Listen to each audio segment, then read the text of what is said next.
Thank you, Barry. So right now we have John Pendleton. He's a non-resident scholar at the Carnegie Endowment for International Peace, and Justin Sherman. He's the founder and CEO of research and advisory firm Global Cyber Strategies and a non-resident fellow at the Atlantic Council. Before we get started, we also have to get some time for remarks by Senator Klobuchar. Should be coming right up. Hello to everyone gathered for today's discussion on addressing the information crisis to protect and strengthen our democracy. Thank you. Everyone gathered for today's discussion on addressing the information crisis to protect and strengthen our democracy. Thank you to Open Markets Institute and The Guardian for hosting this important event. And I wish I could be there with all of you in person. You know how much I care about these issues. We are living at a time in our country where the fractures in our democracy and the rule of law are being laid bare, when political rhetoric has become more and more divisive, when disinformation is on the rise. More than ever, people need trusted news sources. That's why, like you, I'm working to preserve an independent, free press. Amid the rise of AI, this work could not be more critical.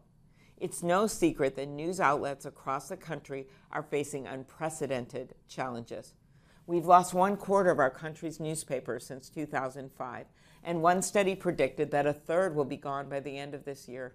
From 2008 to 2020, ad revenue for U.S. newspapers plummeted from over $37 billion to less than $9 billion.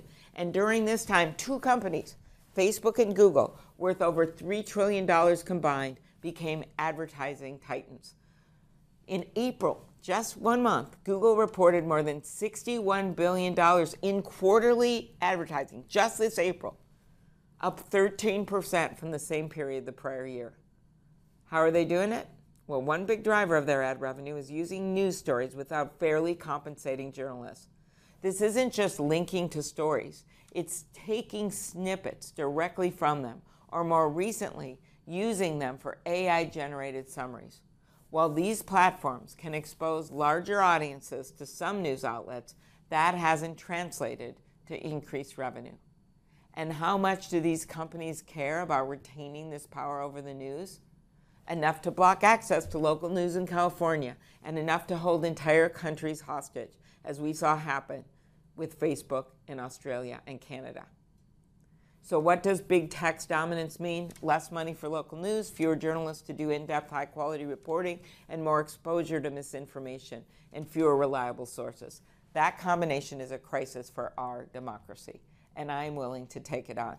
As my husband said to our daughter last year, hey, be nice to your mom this weekend. She's taking on the 4 biggest companies the world has ever known, and she just got banned from Russia. All true. If we want to preserve an independent free press in this country, we need to give journalism a fighting chance. That's why I lead the bipartisan bill to give local news outlets the ability to collectively negotiate for fair compensation with online platforms, including generative AI platforms, so they can continue to invest in the kind of quality reporting that keeps us all informed. Last June, our legislation passed once again out of the Senate Judiciary Committee, this time by a 14-7 bipartisan vote. We have the momentum. This year, we have continued to pick up bipartisan co-sponsors. And last month, Leader Schumer and Senators Young, Heinrich, and Rounds included journalism in their bipartisan AI framework. I'm committed to working with colleagues on both sides of the aisle to continue advancing this legislation. We've made progress, but we still have work to do. As you know, without proper guardrails, AI has the potential to make the information crisis even worse. David Brooks maybe put it best when he wrote, "The people in AI seem to be experiencing radically different brain states all at once." He said, "I've found it incredibly hard to write about AI because it is literally unknowable whether this technology is leading us to heaven or hell." AI is set to become one of the most significant technological advances of our time. It has the potential to address some of the world's biggest problems, including some of those faced by the news business. But like any emerging technology, AI comes with significant risks. We need laws that are as sophisticated as this quickly evolving technology. If we don't act, those risks could harm democracy itself by harming journalism. We've already seen some generative AI platforms use local journalism without compensation. I'm also concerned that the rise of fake AI-generated images, audio, and video will make it difficult for the public to distinguish between legitimate, accurate news content and fake news. That's not right. And leaders from both sides of the aisle in all kinds of backgrounds, government, business, nonprofit, and more, agree. Additionally, when it comes to our democracy, we're already seeing AI being used to create viral, misleading content and deceive voters. We can't sit on the sidelines while this technology continues to advance without any rules of the road. Whether you're a Democrat or a Republican, no one wants to see fake ads or robocalls where you can't even tell if it's your candidate or not. With the election in less than 5 months and primaries underway, we need to take action. That's why last month we passed my 3 bipartisan bills out of the Rules Committee to protect our elections from deceptive uses of AI. My colleagues on both sides of the aisle agree that the time to act is now. It's a hair-on-fire moment.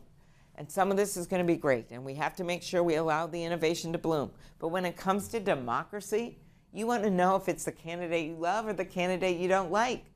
You don't want a fake robocall when you think it's Joe Biden or you think it's Donald Trump hugging down Fauci, which happened during the Republican primary but didn't really happen because it was a fake video. You want to know what's real. Thank you. Thank you for giving us what's real, which is the news. Thank you for caring about our democracy. So let's get this done. Thanks, everyone. Opportunity now to ask everybody to take a step back, because to think about the power of AI and social media and search, we first need to think what is the infrastructure that underpins all these systems, and that is the cloud. Cloud services do not only underpin social media and all this connectivity that we enjoy, it is also vital for a series of other critical sectors such as financial services, transportation, healthcare. Yet, what we have today is a market in which these cloud services are provided. 2/3, actually globally, of these services are provided by 3 big corporations, Amazon, Microsoft, and Google. And that's in the order of their market share. And as now we are all experiencing the rollout of AI, we are basically facing a risk in which that power can become even more entrenched. And before we actually jump to the implications of AI for the cloud, I think we need to start this conversation by having 2 other facts clear, which is from a competition perspective. One of the first issues with this market concentration in cloud services is that there is already documented evidence of potential misuse of this power that is used by these companies to continue to grow. And I think the latest example, and we've seen this coming out of news yesterday, Microsoft bundling its Teams chat with its already entrenched Office and Microsoft cloud-based software. So we're going to see if the European Commission ends issue an abiding order to fix this tie-in and bundling practice. And I would say the second problem is that the businesses that compete with these companies also have to contract their services. And this creates, at the very least, a conflict of interest, right? Yet I don't think people are used to thinking of the cloud in general as such a vital infrastructure. And they also aren't used to thinking of the many risks that this concentration poses, right? And for that, we have John and Justin who are going to help us untangle this. So I'll ask you, if you had to think about 2 risks, let's start with one, that you would want people to understand and to really take with them home after this event that the cloud poses to our way of life today. What would those 2 top risks be? And I'll start with you, John. I think, well, thanks for having me. Thanks, Barry, for inviting me. I think the main one is we don't know what we don't know. How the cloud providers operate is mysterious, and they don't share a great deal. And that opacity is cause for concern, not because I have any specific technical problem that I know about, but more because we don't know what's behind the curtain. Thank you. What about you, Justin? I'd say two things, right? So cloud is not just, right, because we've gone from sort of companies having servers and, you get a server, you get a server, you get a server, to this concentration, as you said, but it's not just for data, right? Cloud is also software as a service. It's also banks taking, financial analytic systems that they had previously had on site, pushing them out to the cloud. It's defense agencies doing the same thing with intelligence analysis and so forth. So it's dependence not just in having all of your data in one place, which I'm sure we'll come back to, not really that advisable from a cybersecurity perspective, but there's also the piece of dependence on software and literally a lot of business operations that now sit in the cloud. The second piece I'd say is, to keep zooming out, is infrastructural control more broadly. So cloud obviously depends on a lot of literal physical infrastructure, right? Data centers, massive amount of energy consumption. We want to talk about companies that fly into countries and build these absolutely, bogus climate assessment reports. And, oh, look, it's all low risk, and we're just going to suck the water out and cool the data center down. So there's that piece, but there's also the fact that take something like submarine cables, right? So, we might think of the internet as pretty abstract, but these submarine cables that are the size of basically, a small garden hose, hundreds of them carry 99% of all internet traffic between continents. So sorry, Elon Musk, Starlink is not going to save us all. But so historically in the US, who built those cables? Who operated those cables? It was AT&T, it was Verizon, it was Comcast. Right now, the dominant investors and fastest growing investors in cables are Amazon, Google, Microsoft, and Meta.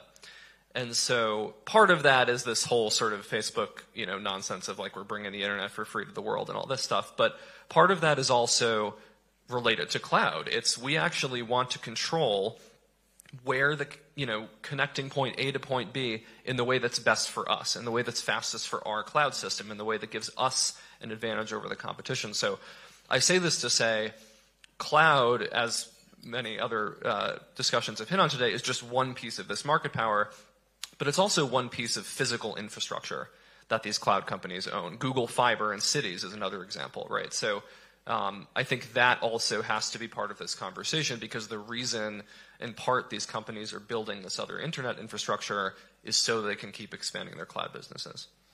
And I think one of the most possibly worrying practices that I myself have reported on is that as the expansion of these companies on cloud infrastructure computing capabilities expands, what seems to be happening is that they are using this infrastructure to also grow in other markets, advertising, journalism, and like you say, Justin, they're not necessarily orienting that expansion in the public interest, right? And I thank you for mentioning the internet as an infrastructure, submarine cables, because that takes me to the issue of resiliency. And as you said, I think most of us maybe used to think about resiliency of the cloud in terms of data, in terms of cybersecurity, but there's much more than that. And now with the rollout of AI applications, what we're going to see happening is more dependency on these three corporations. One, because AI companies in general have to partner with them due to their computational capabilities and the great advantage that they have in that front. And second, because a lot of investments that are coming to AI companies are also earmarked to be specifically spent on cloud. And so as we continue to explore what this means for the future, right? And I'll take this back to John. You mentioned we don't know what we don't know. Right? But you recently finished a one-year research when you explore different risks and you also explore what we actually know these corporations are doing. So can you elaborate a little bit more on what is it that they are doing to ensure resiliency? And how can we really know that what they're doing is the type of resiliency that we need, that we want? There's a lot to unpack in there. I'll do my best. But I am going to tell a short story. I have a Southern accent, so I have to tell a story. A little bit about the sausage making of the project at Carnegie. So you have to imagine a room over there on Mass Ave, and you've got the 3 hyperscalers, representatives from various levels. You've got 2 large reinsurers, Swiss Re and Munich Re, a company, VMware was in the project as well, and then a company from Atlanta called Axio that kind of blends cybersecurity and cyber insurance. And as well as a number of experts, some of whom were former government folks like me, other folks were more cyber experts. And the topic was to talk about systemic risk associated with the cloud. So you can imagine how that went for a while, right? No, the cloud providers did not really want to talk about this.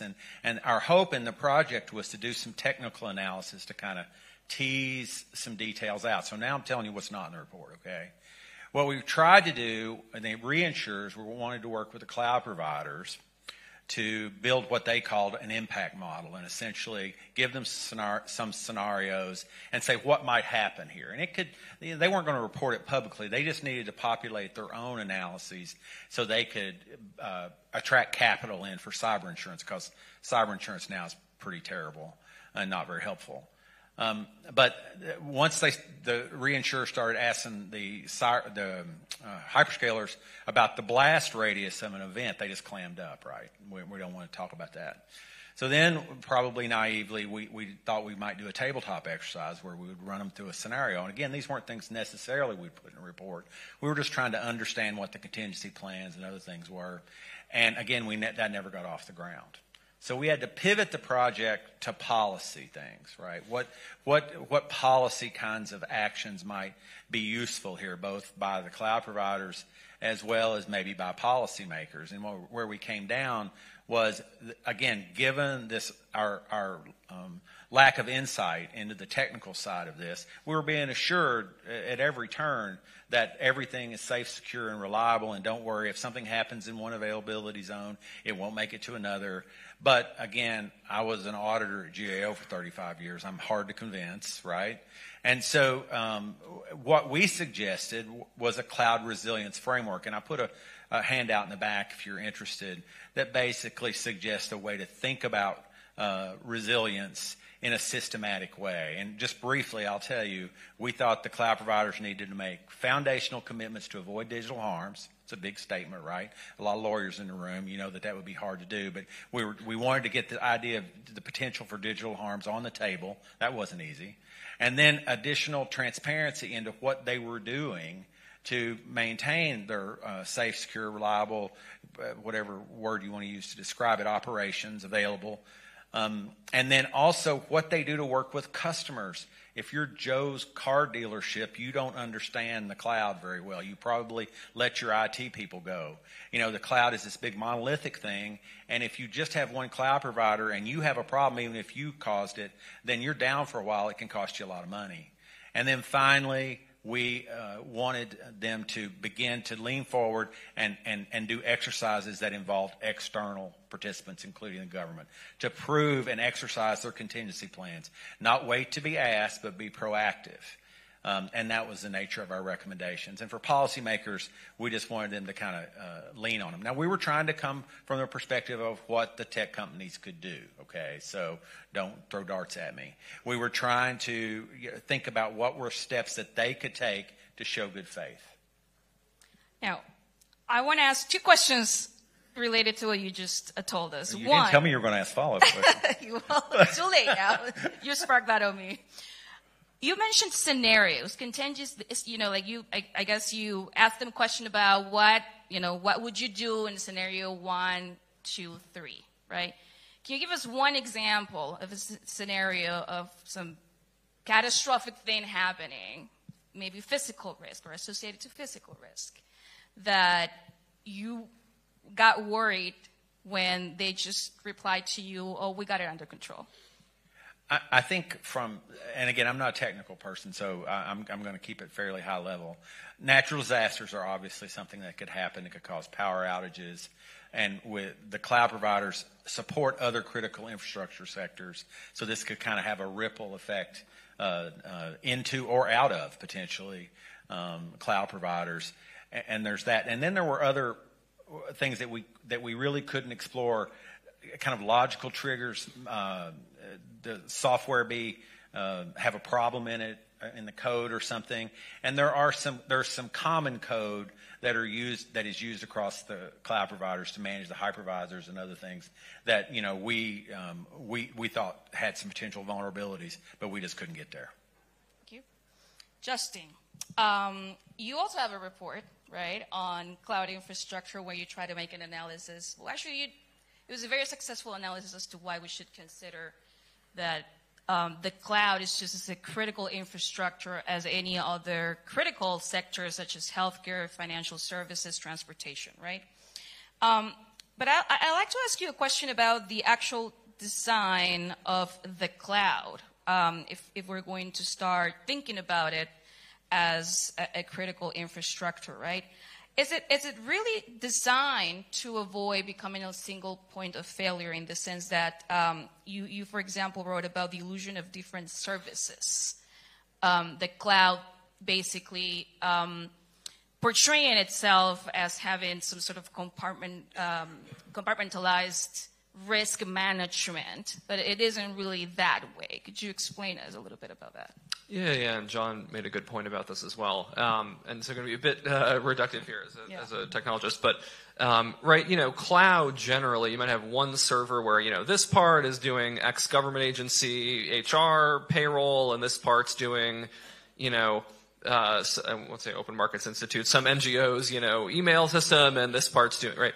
So let's hope there's a good firewall between those different parts, right? Because I don't want to, log in as the DOD or whatever and find out, oh yeah, some like mom and pop pizzeria is busy looking through all my files, or, oh hey, by the way, we're now, the data's been poisoned because it's been accidentally merged with something else, et cetera, right? So there are certain, as John was saying, there are certain parts of the actual technology where that has to be engineered very, very carefully. And that's not to say that other tech systems don't also have this problem, right? Like the points at which internet traffic is passed from A to B to C, right? If that midpoint is not secure, it could expose all the traffic coming through it, for example, right? So it's not specific to cloud.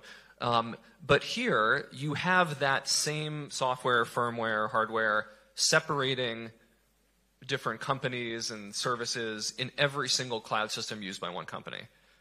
So you better hope that frickin' thing is secure, because if that is not, that allows you to then say, if I get into one account, I can get into any of these accounts. Or if I get into the lowest bar account, which is what any advanced hacker would do, right? Then it's very easy to then say, okay, I can't maybe break into United Systems directly, but there's this smaller vendor with poor security. If I get in through there, this firewall's flimsy, I punch right through. So I don't know if that makes sense, but or explain that well. But so there's pieces like that of cloud that I think are really critical to that single point of failure question.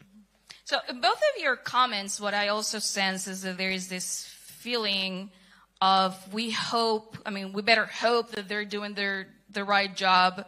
There are a lot of things that we don't know and that we want to get them to do. And we're coming off from a perspective of what is it that the companies can do themselves, right? But what is the role of public oversight here, right? Do you think, and either of you can take a stab at it, that we have reached a point, just as we have with the platforms, the services that are built on top of the cloud, search, social media, can we actually trust these three corporations, Amazon, Microsoft, and Google? Can we trust them on what they're doing is really what we need, what needs to be done, and what is the role of public oversight to minimize those gaps, right, of knowledge of what we don't know that they're doing? Yeah, I mean, first I'd actually just make the additional point that it's even hard for other market players to get these cloud companies to change what they're doing. I was in Latin America earlier this year and talking to folks there about this. A lot of even large buyers, government buyers, might have a problem in smaller countries getting, say, AWS to let them change any terms in a contract at all. And so this is actually a motive for some data localization, is not even surveillance or other concerns we have with forcing companies to store data in a country, but saying, you guys kidding? Like, we can't even edit, move the comma? No, we can't change anything. So, okay, we're going to institute laws and regulations that give us some control or some perception of control over that data again. From a regulatory standpoint, as you had said, we did this paper at Atlantic Council that I think is a useful way of thinking about this in terms of critical infrastructure, right? Because we looked at some of the 16 defined U.S. critical infrastructure sectors, so things like defense, transportation and logistics, healthcare, and all of them are using cloud in very critical, dependent, potential single point of failure ways. So there, you could think of it as, okay, if we maybe had some regulations focused on existing critical infrastructure sectors related to cloud usage, that's a way of getting at cloud activity, right? So it's less about what is AWS doing per se and more about, hey, Health and Human Services, make sure that hospitals putting health data in the cloud have certain, are following HIPAA security requirements, which are also very weak or whatever, right? So that's another conversation. Yeah, but so that, or the other way, I think, is to look at cloud itself as critical infrastructure, and then how do you design regulation? So you're proposing the role of, it's basically the public oversight coming from those critical sectors to guide cloud better as in terms of like improving resiliency. Yeah, I think it's just one way of thinking about it, right? And it's because cloud cuts across so many functions, use cases, et cetera, that we can get into them, there are pros and cons of saying we're going to regulate sector by sector through critical infrastructure. There are pros and cons to saying we're going to treat cloud itself as critical infrastructure and regulate all of the use cases that we can. I see. Any thoughts, John? Is it okay to say I'm not sure what the best way forward is? Of course.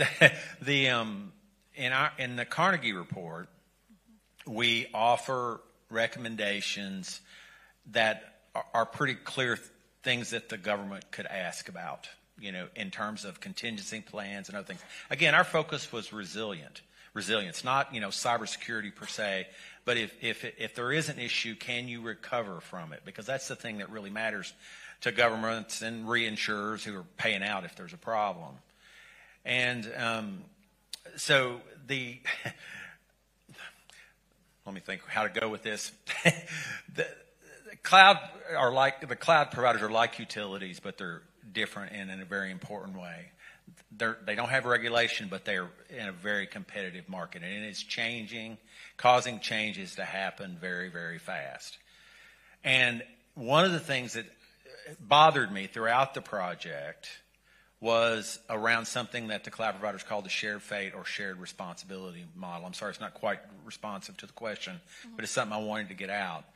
And sure, right, this is basically details what the cloud providers will do versus what the customer will do. And in general, cloud provider agrees in a service level agreement, as Justin was talking about, to do certain things, provide infrastructure, provide software as a service. And the growth of software as a service should not be overlooked, by the way. It is the fastest growing part of the cloud. This is not just server racks. This is software as a service, your Office 365 and other things. And it's also business processes run on the cloud. And there's a lot of growth in these areas. So it's not just the server racks. A lot of server racks being built now because of AI, but it's not just that. But this shared fate model implies that, the customer, in my opinion, has a lot more power than they actually do. Because when they went to the cloud, they probably laid off all their IT people. And they're trusting the cloud, and they probably are heavily embedded in a single cloud provider. So that brings me around to the one thing that I think that the government should focus on. And this is touched on in the report, but I feel more strongly about it. I think this is analogous to the cell phone issues. I can't quite see everybody, that's too bright. But I remember when you couldn't port your cell phone number, right? It was a problem. Well, it's a little bit like that in the cloud now. It's very difficult to go from one cloud provider to another. And that lock-in is increasingly problematic. And so, again, this is my opinion, not necessarily in a report. I think that's something that government overseers, regulators, should focus on in the near term. Thank you. And I'll wrap it up with a proposal of our own at Open Markets Institute. We put out a report, AI and the Public Interest, and we gave it a lot of thought to how we can govern the cloud and for the future, considering all of what we just discussed. There is an issue of transparency, there is an issue of trust, there is an issue of having a handful of very powerful players who also run multiple lines of businesses in other sectors that are also providing the infrastructure that basically keeps our way of life as it is today, to be totally honest. And that proposal is, what if, given the fact that these companies already operate in so many other businesses that they can leverage their power and cloud to grow in those other sectors, right? If we basically order the divestiture of the cloud and treat it as a utility also with all of these non-discrimination rules. Any thoughts about that? It has nothing to do with your reports. I don't know about that. I'm not a lawyer. I'm not a utilities expert. I am a little skeptical of the utility analogy just because there are different, I think, qualitative and quantitative characteristics of the cloud. But the point about separation is interesting, right? We've even seen Amazon, right, sort of take AWS, their entire cloud business, and already kind of make that its quasi-own business unit because it makes so much revenue. So there has even been conversation within industry of at some point will these companies spin off their cloud businesses, which sort of lends itself to maybe separating that out as its own function. I'll throw my other co-panelists under the bus. No worries. We didn't really make a comment on whether or not it should be regulated as utility. I think for all practical purposes it is one, but it's also really different than most utilities. I would kind of pivot a little on the question and say that the AI growth that we've been talking about this morning has massive implications. I don't think that can be overstated, and they are likely to increase the power of the cloud companies because they are the ones with the resources and the reach to buy these chips, build these data centers, and buy up the companies that are doing AI. And so their market power is going to continue to grow. That has a number of implications that I've heard talked about this morning, but the one I haven't heard talked about is energy usage, right? The energy demands that are likely to be placed on the grid could increase by 30% or something. I've heard numbers that scare me. And if we are very concerned about climate changes, and we at Carnegie are thinking about looking into this, what are the options for providing the energy for this? Because it's coming, and I think we need to plan for it. Well, thank you both. I appreciate your answers. This isn't an easy topic, so please give a round of applause to our panelists. We hope that you can think about the cloud differently now. It's a lot more important than what it seems. And I am told that this is the end of our time. We now have remarks from Senator Warren that I think we're ready to play, hopefully.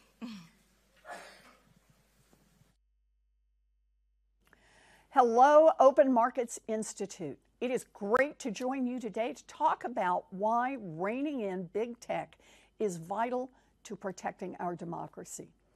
You know, today, a tiny number of big tech companies generate most of the world's internet traffic and effectively regulate our digital lives.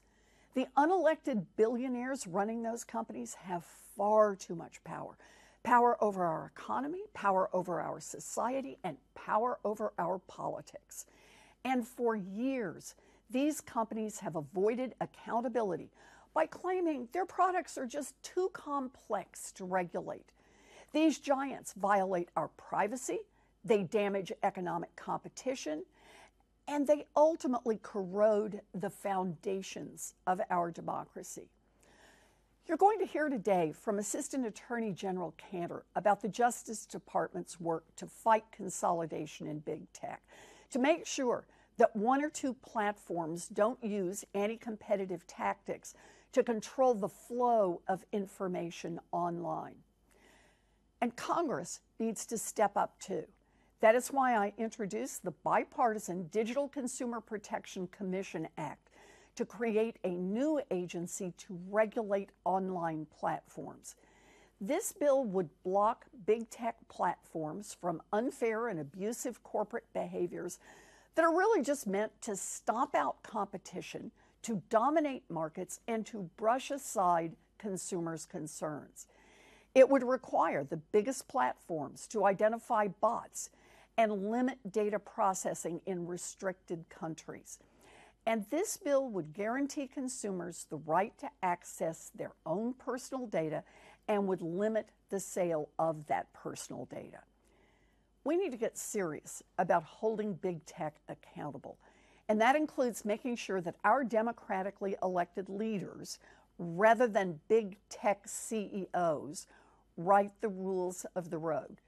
And that's why I'm glad to see the Biden administration reject tech lobbyists' attempts to use trade agreements as a way to make an end run around domestic regulators and enforcers. Regulating big tech is a crucial part of our improving and protecting our information environment and our democracy. I get it. Reining in these tech giants is hard work, but it is worth it. And that's why conferences like these are so important. They bring together new ideas and they build momentum for accountability. So, thank you again for the opportunity to join you, and I hope you have a terrific conference.